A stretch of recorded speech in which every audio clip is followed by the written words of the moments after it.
Nous vous invitons à vous abonner si ce n'est pas encore fait, à activer la cloche pour être au courant de nos prochaines vidéos, à nous suivre sur nos réseaux Facebook, Instagram, adventiste.mq. Bon visionnage et prenez soin de vous.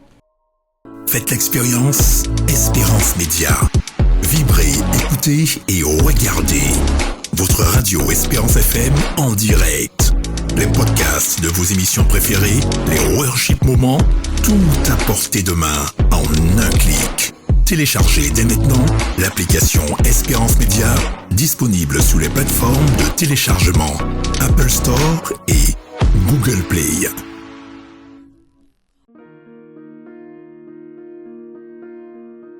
Vous avez besoin d'aide. Vous souhaitez vous entretenir avec un pasteur, un psychologue, un conseiller en relation d'aide. La cellule d'écoute de la Fédération des Églises adventistes du 7e jour de la Martinique est à votre disposition, 7 jours sur 7, de 8h à minuit, au 0805 288 394. Cet appel est gratuit.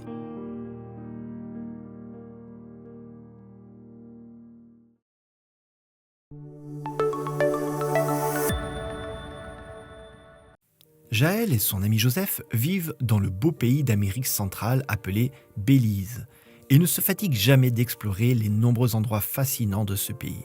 Ils peuvent nager dans l'océan avec les poissons, parcourir la jungle pour repérer les animaux ou même découvrir une ancienne pierre taillée et laissée là par les peuplades qui habitaient cette région il y a des centaines d'années. Jaël et Joseph fréquentent aussi l'école adventiste dans le sud de Belize. Ils jouent avec leurs amis pendant les récréations. Les garçons aiment jouer aux Bibles tandis que les filles sautent à la corde. Ils étudient divers sujets tels que les mathématiques, l'anglais, l'espagnol, l'histoire et la Bible. Parfois, le professeur demande à Jaël de présenter un court sermon aux autres élèves au moment du culte quotidien. Lorsque cela arrive, il demande toujours en même temps à Joseph de chanter pour la classe. Jaël se sent un peu nerveux lorsque c'est le moment de parler devant un groupe, mais il sait que Dieu l'aidera. Dès que le professeur présente Jaël et Joseph à la classe, la nervosité de Jaël se dissipe. Parfois, à la fin, les autres enfants lui posent des questions sur les histoires qu'il raconte. Le pasteur a aussi invité Jaël à prêcher dans l'église. Bien entendu, Joseph sera aussi à ses côtés pour chanter. Jaël rêve de devenir un jour pasteur, mais il sait qu'il doit d'abord terminer ses études. De nombreuses histoires semblables à celles de Jaël ont lieu au niveau mondial dans le réseau de plus de 9000 écoles adventistes. 9419 pour être exact. Parmi les plus de 2 millions d'élèves actuellement inscrits, 2 044 709 pour être exact, des milliers sont en formation pour devenir des missionnaires tels que pasteurs, professeurs, infirmières ou médecins. La relation symbiotique entre une solide éducation adventiste et une robuste église adventiste est évidente. On attend des 111 360 éducateurs travaillant dans les établissements adventistes d'enseignement qu'ils associent harmonieusement la foi et l'instruction. En 2009 et 2018, cette intégration a produit 463 000 baptêmes dans les établissements adventistes d'enseignement. Les écoles adventistes sont d'importantes agences missionnaires. D'après une intéressante enquête, un jeune qui n'a pas fréquenté une école adventiste a 13 fois moins de chances de se joindre à l'église.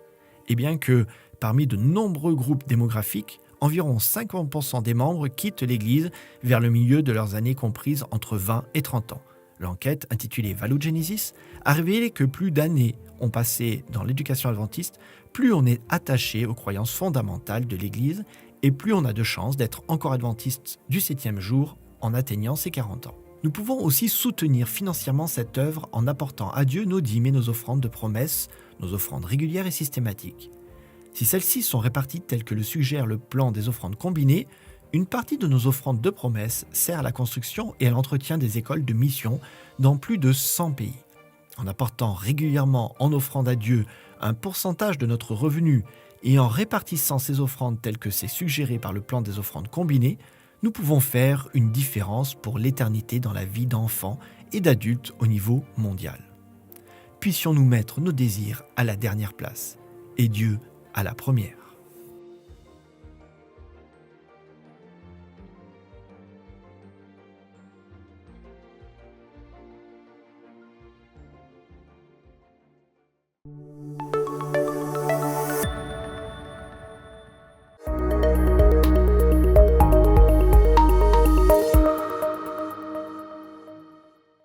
Je vous salue tous en Jésus-Christ, où que vous soyez sur la planète.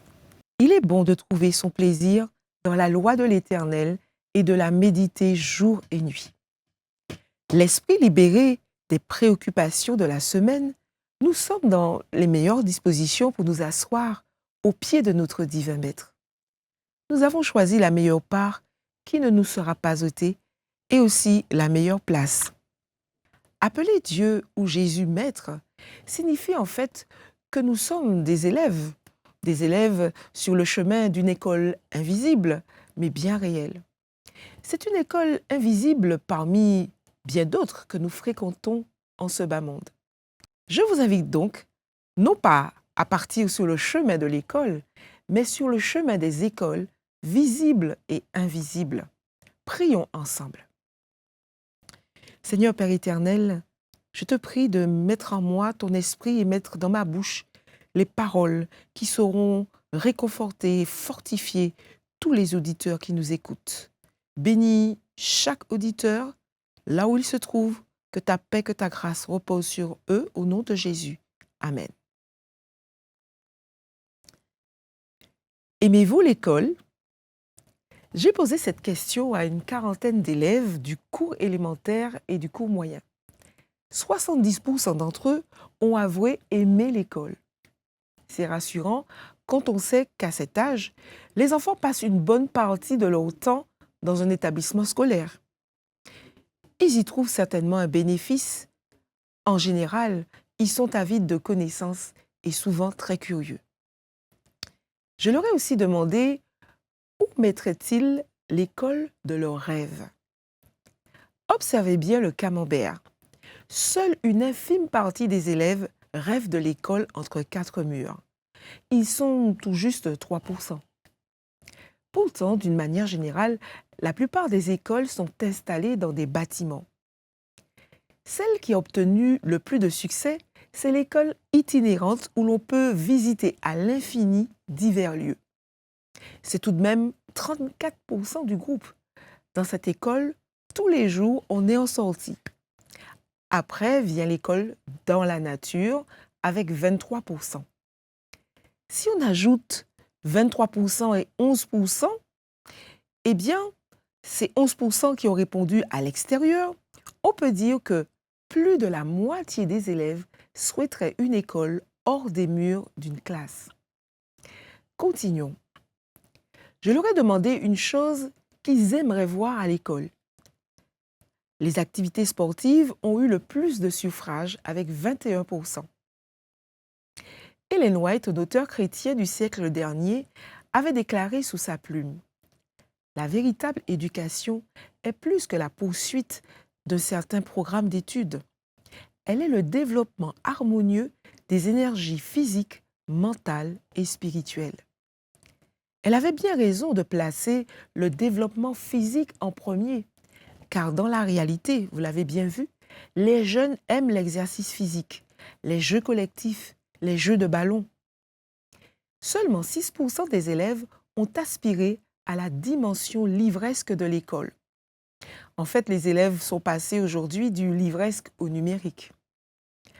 Pourtant, la lecture, l'écriture, les nombres, les chiffres sont des éléments incontournables de l'école. Mais ne pourrait-on pas passer par ce qu'aiment les élèves pour aborder ces matières essentielles? Les élèves seraient sans doute plus motivés. Il y a de quoi réfléchir. En associant toutes les réponses autour de la nature, on obtient également 21%. La nature attire aussi les élèves. Très peu d'entre eux, à savoir 30%, resteraient à l'école toute leur vie. On peut le comprendre. Dans notre culture, l'école n'est pas en phase avec les aspirations des élèves. Le sondage le montre bien. Existerait-il une école qui répondrait aux aspirations des enfants? Quel est le projet divin, le projet du divin maître en matière d'école pour la race humaine? Partons ensemble sur le chemin des écoles prévues par un Dieu qui veut le bien de l'humanité et qui dispense des savoirs et des connaissances qui élèvent l'esprit pour que l'homme soit à son image. Je vous invite à me suivre aux origines de la vie. Permettez-moi de choisir la Bible, la parole de Dieu, comme source première de vérité. Que dit-elle? Après avoir créé l'homme et institué le sabbat, la Bible nous dit ce qui suit. J'utiliserai la version parole de vie. Lisons ensemble dans Genèse chapitre 2, versets 7 à 15. Le Seigneur Dieu prend de la poussière du sol et il forme un être humain. Puis il souffle dans son nez le souffle de vie et cet homme devient un être vivant. Le Seigneur Dieu fait pousser du sol toutes sortes de beaux arbres avec des fruits délicieux. Au milieu du jardin, il place l'arbre de vie et l'arbre qui fait connaître ce qui est bien ou mal. Un fleuve sort du pays d'Éden pour arroser le jardin. De là, il se divise en 4 fleuves plus petits. Le premier fleuve est le Pichon. Il fait le tour du pays de Havila. À cet endroit, il y a de l'or. Et l'or de ce pays est pur. On y trouve aussi des plantes parfumées et une pierre précieuse rouge foncé. Le deuxième fleuve est le Guillon.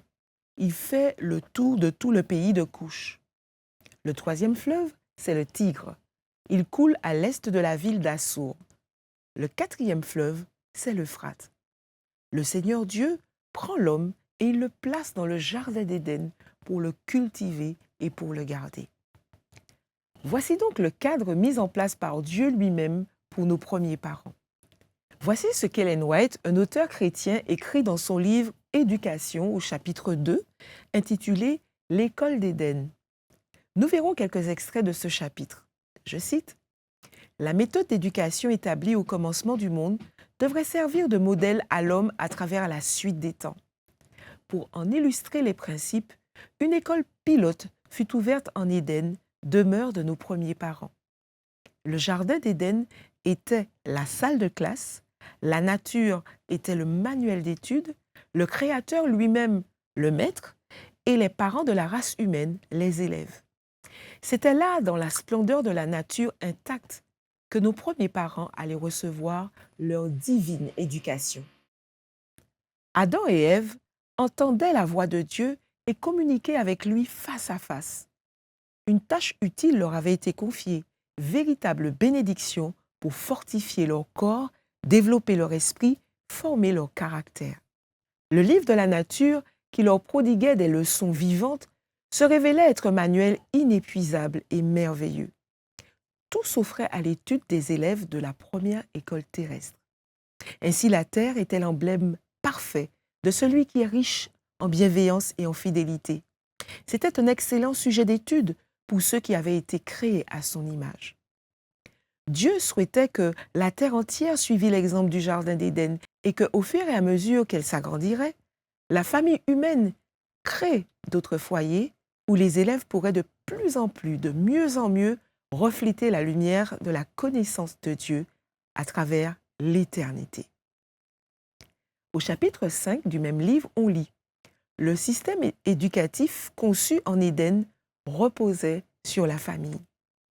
Adam était le fils de Dieu et c'était le Très-Haut lui-même qui dispensait l'instruction à ses enfants. Il y avait là, dans le sens le plus complet de l'expression, une école de famille. L'éducation au sein de la famille a prévalu au temps des patriarches. C'est dans ces écoles familiales que, grâce à Dieu, les conditions les plus favorables au développement du caractère étaient rassemblées. Mais revenons à notre sondage. La moitié des élèves interrogés souhaitaient que l'école soit hors des murs d'une classe ou d'un bâtiment. Et si vous regardez ce camembert, vous constaterez que 86% de ce que les élèves souhaitent à l'école se trouve à l'école de l'Éden. Un proverbe bien connu ne dit-il pas que la vérité sort de la bouche des enfants? Même si aujourd'hui les écoles de notre pays ne sont pas construites avec cette vision, la nature reste une pédagogie qui permet aux enfants d'apprendre énormément de connaissances. Parents, n'hésitez pas à les mettre en contact avec cette école divinement conçue, quoique détériorée par le péché. Elle répond aux besoins fondamentaux des hommes. Aujourd'hui, beaucoup d'écoles de nos territoires sont bien loin de l'école de l'Éden. En Éden, on pouvait bouger et s'intéresser à diverses matières en même temps. Il n'y avait pas autant de cloisonnement dans les apprentissages. En général, quand on est en classe de français, par exemple, on n'est pas en classe d'activité sportive ou en musique. Les apprentissages sont en général en salle de classe et parfois devant un écran. Notons que 14% des enfants sondés souhaitent apprendre à l'école devant un écran. Certains souhaitent que cette approche prenne de plus en plus de place, mais malheureusement, ce n'est pas l'aspiration de la majorité des élèves.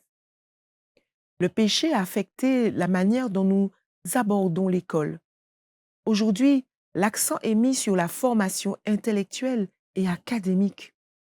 Cette formation est nécessaire, bien sûr, mais incomplète pour affronter les défis de la vie. Dans beaucoup d'écoles, la formation spirituelle n'existe pas. Le bien-être mental n'est pas systématiquement pris en compte. L'intellect est formé, mais pas le caractère. Les élèves ne reçoivent pas toujours des enseignements pour développer leur personnalité ou pour gérer leur stress et leurs émotions. Dans certaines écoles, il n'y a pas assez d'espace pour l'exercice physique et les activités sportives. La condition du péché fait que rien ne sera jamais parfait dans les systèmes scolaires terrestres. Imaginez une classe dans la nature un jour d'orage, où l'organisation et les moyens financiers qu'il faudrait pour faire sortir différentes classes tous les jours durant toute une année scolaire.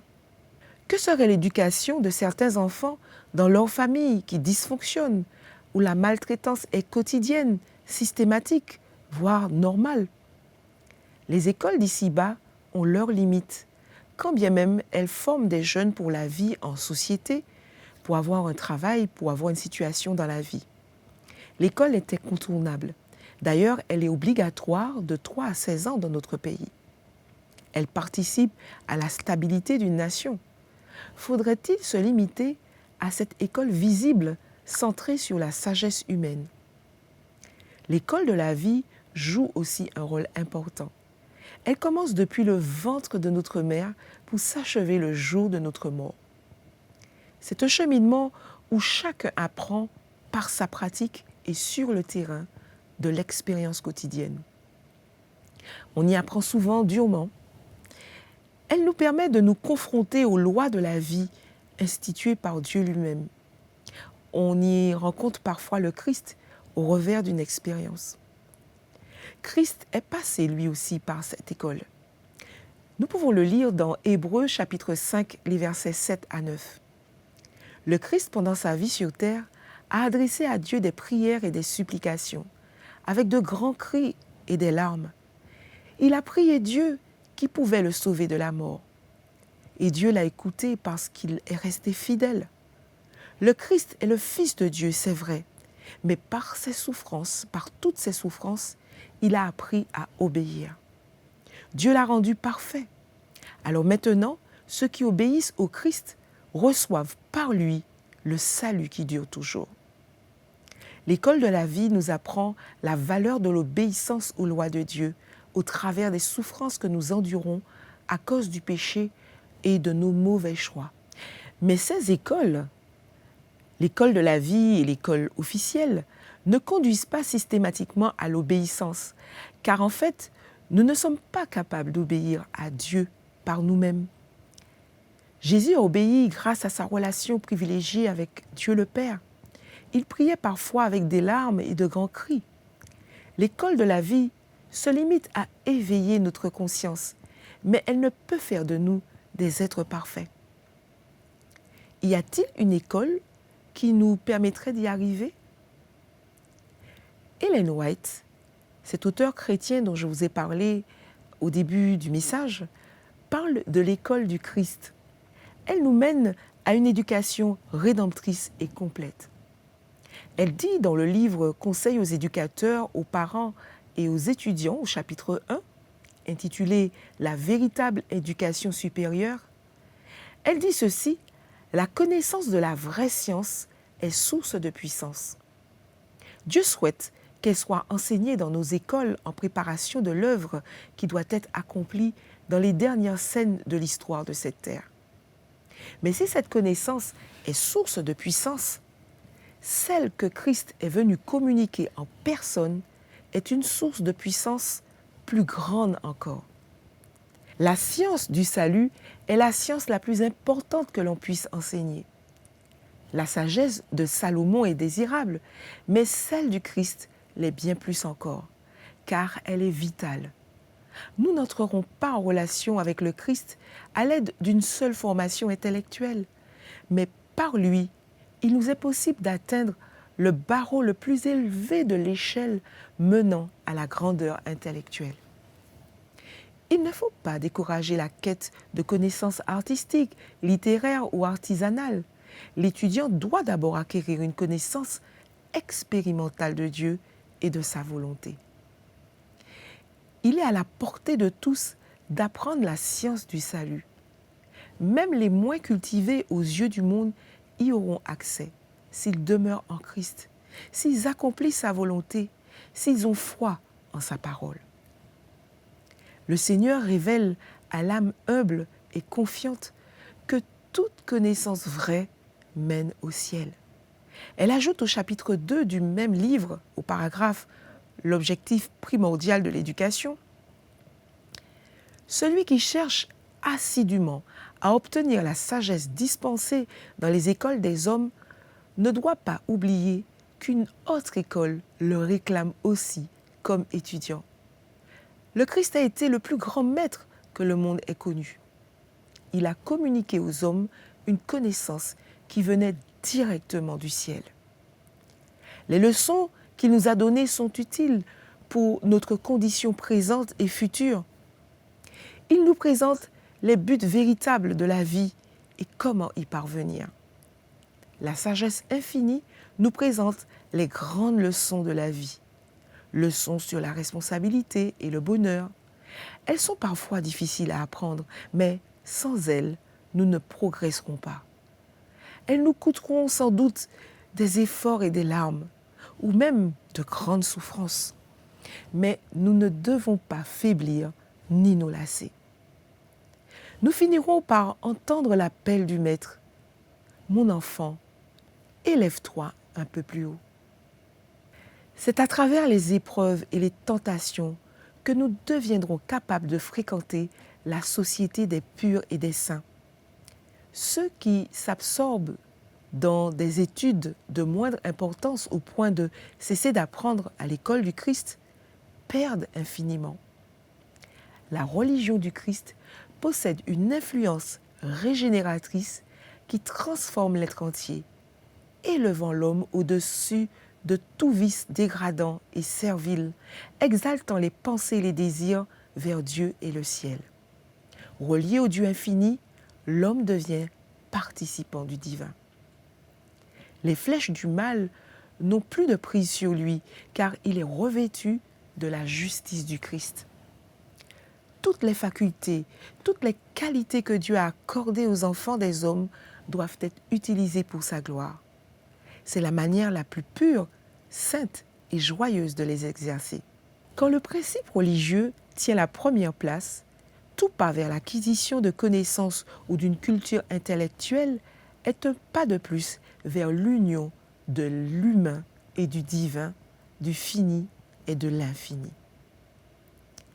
En conclusion, je dirais que l'homme est fait pour apprendre comme l'étincelle est faite pour voler.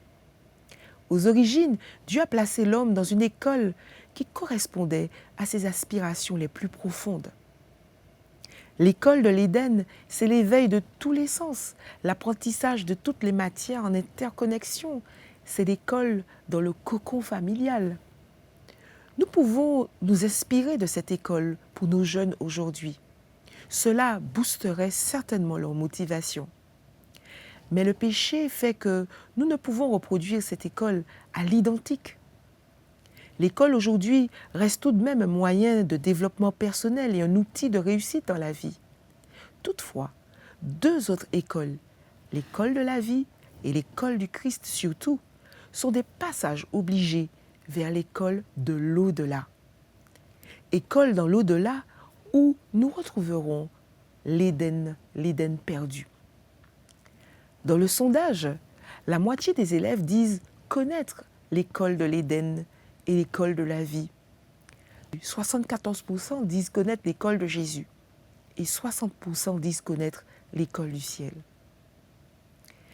Quelle connaissance ont-ils vraiment de ces écoles alors qu'ils sont encore très jeunes? Leur réponse signifie tout de même qu'ils reçoivent un enseignement qui leur parle de ces réalités invisibles. Dans la perspective de Dieu, l'invisible prend le pas sur le visible. Paul écrit aux Corinthiens dans sa lettre: « Nous regardons non point aux choses visibles, mais à celles qui sont invisibles, car les choses visibles sont passagères et les invisibles sont éternelles. » 2 Corinthiens 4, verset 18. Chacun doit savoir que nous avons besoin de chacune de ces écoles. L'école de l'Éden, l'école de la vie, l'école du Christ et l'école du ciel, et bien sûr l'école académique.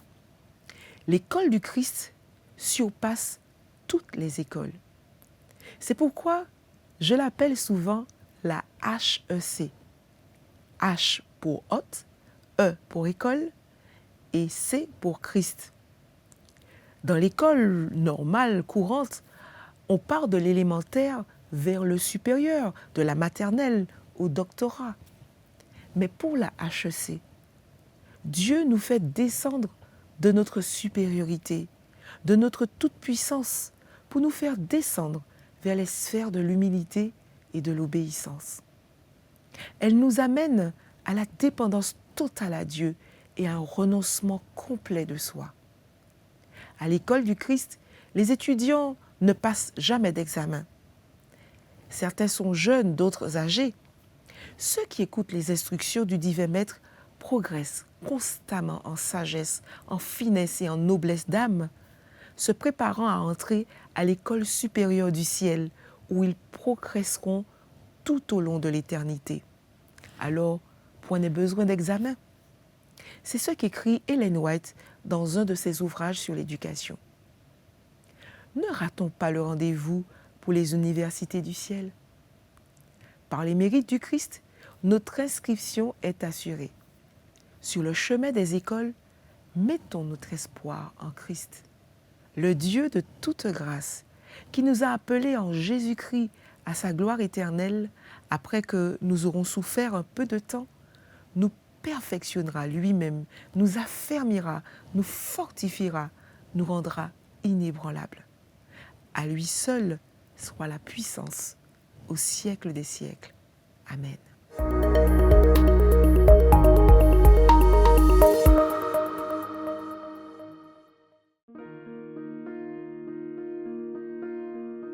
Vous avez besoin d'aide. Vous souhaitez vous entretenir avec un pasteur, un psychologue, un conseiller en relations d'aide. La cellule d'écoute de la Fédération des Églises adventistes du 7e jour de la Martinique est à votre disposition, 7 jours sur 7, de 8h à minuit, au 0805 288 394. Cet appel est gratuit.